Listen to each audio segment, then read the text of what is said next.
Hello दोस्तों, एक बार फिर से आप सभी का मैं बहुत बहुत स्वागत करता हूं। मायावती का विरोध करना अखिलेश जी को क्या भारी पड़ गया?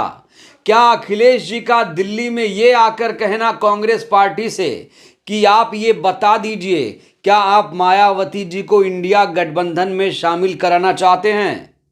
ये वाक्य जो है, ये जो बयान है, ये कहीं ना कहीं ऐसा लग रहा है कि अखिलेश ने यह बयान देकर बहुत बड़ी राजनीतिक गलती कर दी। जी हां दोस्तों, क्योंकि इससे पहले चंद्रशेखर आजाद ने अखिलेश जी के इसी बयान का विरोध किया। चंद्रशेखर आजाद ने कहा कि अखिलेश जी को ऐसा बयान नहीं देना चाहिए, और उसके पहले मायावती जी ने भी कहा था कि अखिलेश जी को इस तरह के बयानों से बचना चाहिए कि कौन गठबंधन में आ रहा है, कौन गठबंधन में नहीं आ रहा है, इस पर उन्हें टीका टिप्पणी करने से बचना चाहिए। यही संदेश मायावती जी ने दिया था, और उसके बाद मायावती जी के इसी बयान का चंद्रशेखर आजाद ने समर्थन किया था। इस बीच दोस्तों, इंडिया अलायंस में मायावती जी के आने को लेकर आरएलडी प्रमुख जयंत चौधरी साहब ने भी बड़ा बयान दे दिया है। वो बयान क्या है मैं आपको बताऊंगा, दिखाऊंगा, लेकिन यह अपने आप में एक बहुत बड़ी खबर है कि कांग्रेस के साथ साथ अब आरएलडी भी मायावती जी को इंडिया गठबंधन में शामिल कराने की बात कर रही है। दोस्तों, इंडिया गठबंधन में तमाम नेता ऐसे लग रहा है कि अब अलग अलग गुटों में बंटे हैं।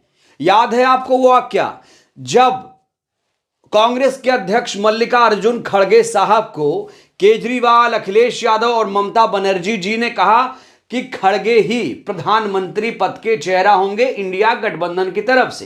तो दोस्तों, जैसे ही तीनों नेताओं के द्वारा यह प्रस्ताव पेश कर दिया, तुरंत खड़गे साहब ने इस प्रस्ताव को सिरे से खारिज कर दिया।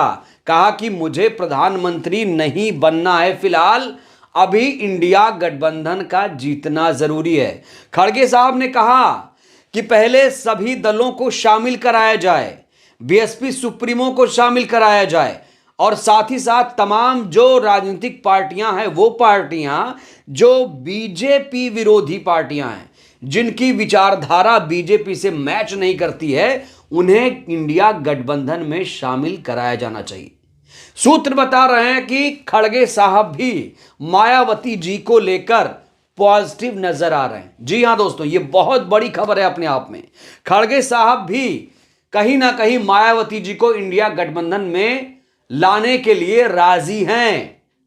यहां तक कि कहा जा रहा है कि राहुल गांधी, सोनिया गांधी भी चाहते हैं कि मायावती जी इंडिया गठबंधन में आए।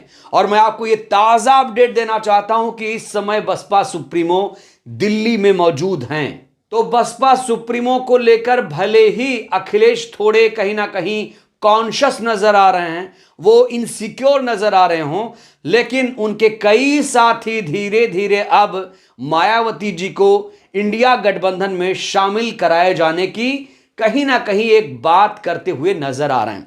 दोस्तों, ये देखिए एक बहुत बड़ी हेडलाइन, मायावती जी की इंडिया अलायंस में एंट्री होगी। जयंत चौधरी साहब ने कहा कि हमने तो कहीं ना कहीं बात बढ़ा दी है आगे, अब बीएसपी को इस पर फैसला लेना है। दोस्तों, आपको यहां बता दूं कि जो तमाम पार्टियां हैं वो आधिकारिक रूप से ये फैसला नहीं ले सकती हैं कि वो मायावती जी को शामिल कराना चाहती हैं। वो जब बैठक होती है तो वहां पर वो अपनी बात रख सकती हैं। तो जिस तरीके से जयंत चौधरी साहब ने बयान दिया है, उससे लग रहा है कि बसपा को शामिल कराए जाने की चर्चा इंडिया गठबंधन के अंदर चल रही है। और यह नहीं भूलना चाहिए कि जयंत चौधरी, अखिलेश यादव, मायावती 2019 में एक साथ चुनाव लड़ चुके हैं। 80 सीटों में से 16 सीटों पर भारतीय जनता पार्टी को हार का सामना करना पड़ा था। 10 सीटों पर बीएसपी सुप्रीमो ने जीत हासिल की थी, और यही जो 10 सीट है, ज्यादातर सीटें पश्चिमी उत्तर प्रदेश की हैं। दोस्तों, आपको याद दिला दूं कि 2019 में जब लोकसभा का चुनाव हुआ था, तो मुजफ्फरनगर सीट से जयंत चौधरी के पिताजी अजीत चौधरी साहब लोकसभा चुनाव हार गए थे। जानते हैं इसका रीजन एक सामने आया था साफ तौर पर, कि जो जाट वोट था वो ट्रांसफर नहीं करा पाई थी आरएलडी। एक चीज, इसी मुजफ्फरनगर सीट पर 90% दलित मुसलमानों ने आरएलडी का भरपूर साथ दिया था, दलित और मुसलमानों ने खास तौर से। तो गठबंधन का जो फायदा होता है इसी तरह से होता है। अगर मुजफ्फरनगर सीट आरएलडी जीत जाती तो उसके भी खाते में एक सीट आ जाती। आपको याद दिला दूं कि समाजवादी पार्टी ने 2019 में 5 सीटें जीती थीं, 1 सीट कांग्रेस पार्टी जीती थी और 10 सीटों पर बसपा ने जीत हासिल की थी। तो बसपा सुप्रीमो के ट्रैक रिकॉर्ड को देखते हुए, जो उनका वोट बैंक है, समर्पित वोट बैंक है, उसको देखते हुए कहीं ना कहीं इंडिया गठबंधन के तमाम जो साथी हैं वो ये चाहने लगे हैं कि बसपा सुप्रीमो इंडिया गठबंधन में शामिल हो। हालांकि दोस्तों, अखिलेश जी ने दिल्ली में आकर जो बयान दिया था कि बसपा से बातचीत चल रही है कि नहीं बताइए, हालांकि अंदर खाने से खबर यह है कि अखिलेश यादव सीटों का बंटवारा जल्दी से जल्दी करना चाहते हैं। और एक बड़ी खबर यह भी सामने आई जिसे मैं आपके सामने साझा भी कर चुका हूं। अखिलेश यादव उत्तर प्रदेश में कांग्रेस पार्टी को 8 से 10 सीटें देने की बात कर रहे हैं और आरएलडी को 2-4 सीटें, 2 या 1 या 2 सीटें देने की बात यहां सामने आ रही है। तो कुल मिलाकर चाहे आरएलडी हो चाहे कांग्रेस पार्टी हो, समाजवादी पार्टी के इस फैसले से नाखुश है।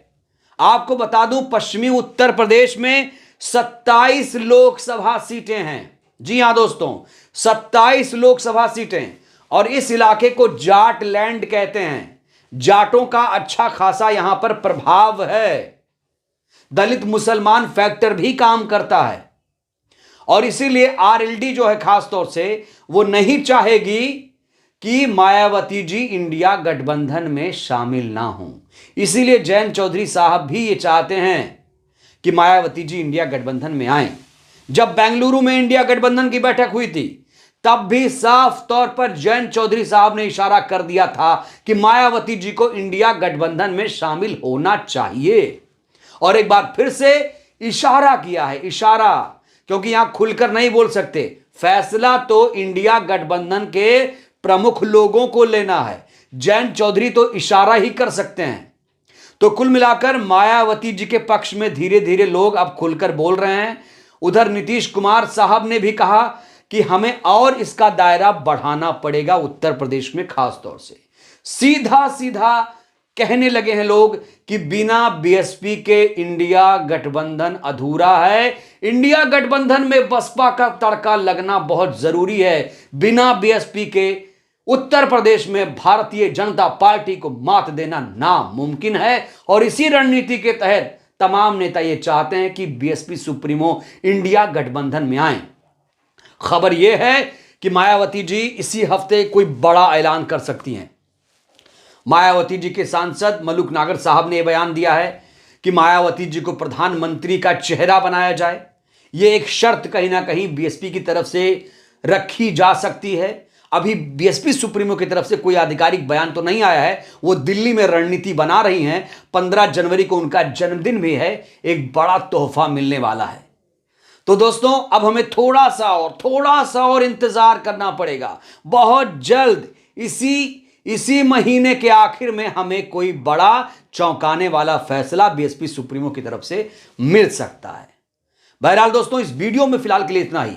इस वीडियो पर आपकी क्या प्रतिक्रिया है, अपनी प्रतिक्रिया देना मत भूलिएगा। वीडियो देखने के लिए बहुत बहुत धन्यवाद, शुक्रिया। जय भारत, जय संविधान।